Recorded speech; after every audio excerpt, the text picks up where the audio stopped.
त्रिशट खरं तर आजचा दिवस महाराष्ट्राच्या इतिहासातला एक काळा दिवस म्हटलं तर चुकीचं ठरणार नाही. या राज्यातील एक कर्तबगार नेतृत्व आणि खऱ्या अर्थानं आम्ही सगळे तरुण सहकारी ज्या नेतृत्वाच्या मार्गदर्शनाखाली राजकारणामध्ये समाजकारणामध्ये खेड तालुक्यातून पुढे आलो हे आदरणीय अजितदादा आणि अजितदादांचं आकस्मिकपणानं जाणं हे महाराष्ट्रासाठी हानिकारकच आहे.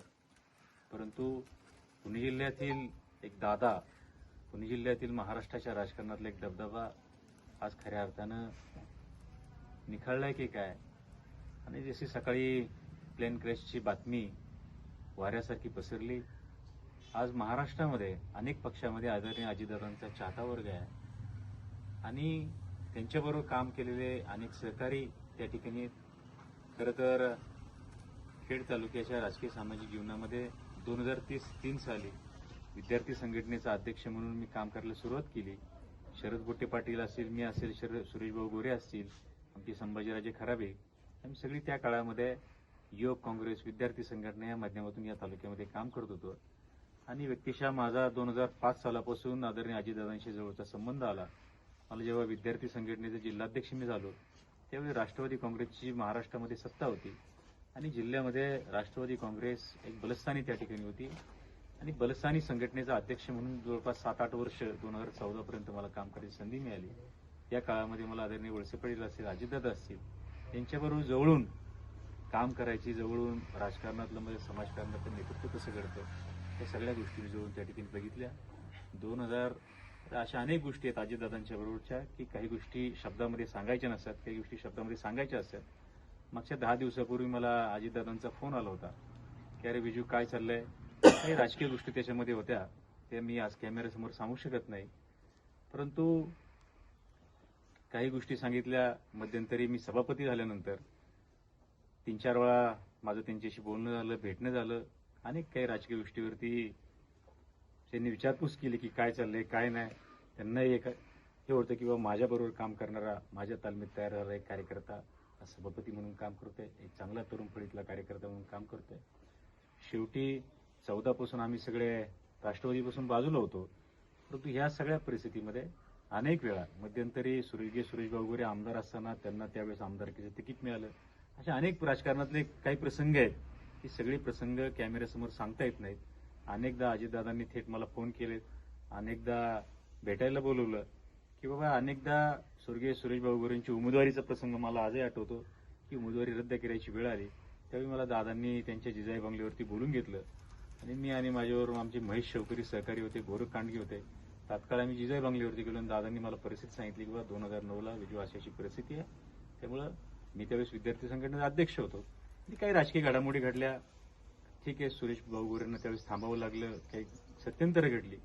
परंतु व्यक्तिगत पातळीवरती या महाराष्ट्रासाठी एक काम करणारे व्यक्तिमत्व. आणि आज मी जरी त्या पक्षामध्ये नव्हतो, मी अजितदादांची भाषणं आवर्जून त्या ठिकाणी ऐकायचं की अजितदादा कुठे आहेत, अजितदादांचा दौरा कुठे आहे, अजितदादा काय करतायत. आणि एक आयडॉल व्यक्तिमत्व महाराष्ट्राचं होतं, एक दबंग व्यक्तिमत्व होतं, पक्षाच्या पलीकडचं ते व्यक्तिमत्व होतं. आणि ज्यांनी त्यांच्यावर काम केले, वेळ परिस्थितीने ती लोक इकडे तिकडे गेली असतील पण दादांचं त्यांच्यावरती लक्ष असायचं. कधीही गेले तरी दादा विचारायचे अरे काय चाललंय. बऱ्याचदा मुंबईमध्ये गेलो तेव्हा दादा अरे विजू काय चाललंय, इकडे काय करतो, काय चाललंय, तुझी ढेर वाढली. अशा अनेक प्रसंग आहेत. त्यामुळे अशा प्रसंगामधला आकस्मिकपणा आणि अलीकडच्या काळामध्ये 3-4 वेळा आमची त्यांची भेट त्या ठिकाणी झाली होती, कामानिमित्त झाली होती. काही राजकीय गोष्टी पण त्याच्यामध्ये नक्कीच होत्या, हे मी नाकारत नाही. परंतु काही सगळ्याच गोष्टी कॅमेऱ्यासमोर बोलणं योग्य नाही. पण आज या महाराष्ट्रातला एक दबदबा असलेलं एक महाराष्ट्राचं, उद्या ज्यांच्याकडे आम्ही महाराष्ट्राचा मुख्यमंत्री म्हणून बघत होतो असं व्यक्तिमत्व, तर ज्या काळामध्ये आम्ही सगळे तरुण सहकारी काम करतो त्यावेळी आम्हाला असं वाटायचं की अजितदादा पवार हे महाराष्ट्राचे एक दिवस मुख्यमंत्री होतील आणि या महाराष्ट्रामध्ये एक दबंग नेतृत्व, एक शक्तिशाली नेतृत्व काम करेल असं त्या काळामध्ये काम करणे आमच्या सगळ्या तरुण सहकाऱ्यांना एक विश्वास होता. आज अनेक जण राजकीय दृष्टीने वेगवेगळ्या क्षेत्रामध्ये वेगवेगळ्या पक्षामध्ये काम करतात, मी देखील वेगळ्या पक्षात काम करतोय. पण आमची एक नाळ होती की ज्या नेत्याच्या तालमीमध्ये आपण काम करायला सुरुवात केली, ज्या नेत्याच्या तालमीमध्ये आपल्याला काम करायची संधी मिळाली आणि ज्या नेत्यामुळं आपलं विजन, राजकारण, समाजकारण, अर्थकारण, सहकार यातलं काय असावं, हे अजितदादा पवार, आदरणीय पवार फॅमिली हे खरं तर आयडॉल आहेत. आणि हे महाराष्ट्राचा हा कोहिनूर त्या ठिकाणी गेलाय. आजही पवार फॅमिली महाराष्ट्रामध्ये पुणे जिल्ह्यामध्ये पुणे जिल्ह्यातला एक मोठा आधार आहे. कुठलेही राजकीय विचार काही परिस्थिती असती, परंतु खऱ्या अर्थानं पवार परिवार हा महाराष्ट्राचा आणि पुणे जिल्ह्यातील सर्वसामान्य नागरिकांचा एक आधारवत त्या ठिकाणी होते. आणि अजितदादांकडे बघण्याची दृष्टी, अजितदादांकडे पाहण्याची दृष्टी ही सर्वसामान्य माणसांची एक वेगळी होती. आपल्यातला वाटणारा गावगाड्यातला माणूस म्हणून त्यांच्याकडे पाहण्याची दृष्टी होती. खरं तर मला मनापासून आमचे सगळे सहकारी आहेत, आज ही सगळी यंत्रणा आम्ही त्या ठिकाणी थांबवली आहे. मनापासून आम्हाला दुःख आहे की आमचा जीवाभावाचा माणूस ज्याच्याकडे बघून राजकारणामध्ये समाजकारणामध्ये आम्ही सगळे तरुण सहकारी आलो, तो आज काळाच्या पडद्याआड गेलाय आणि एवढा आकस्मिकपणाने गेलाय की राजसत्ता राजगादीवरती असताना हा माणूस अचानकपणाने गेलाय. नियतीच्या मनामध्ये काही माहिती नाही, परंतु अशा ह्या खऱ्या अर्थानं महाराष्ट्राच्या कर्तृत्वाने आणि पुणे जिल्ह्याच्या थोर सुपुत्राला उपस्थित सर्व मान्यवरांच्या वतीनं आपल्या खेड तालुका कृषी उत्पन्न बाजार समिती तालुक्यातील तमाम शेतकरी बांधवांच्या वतीनं भावपूर्ण श्रद्धांजली व्यक्त करतो.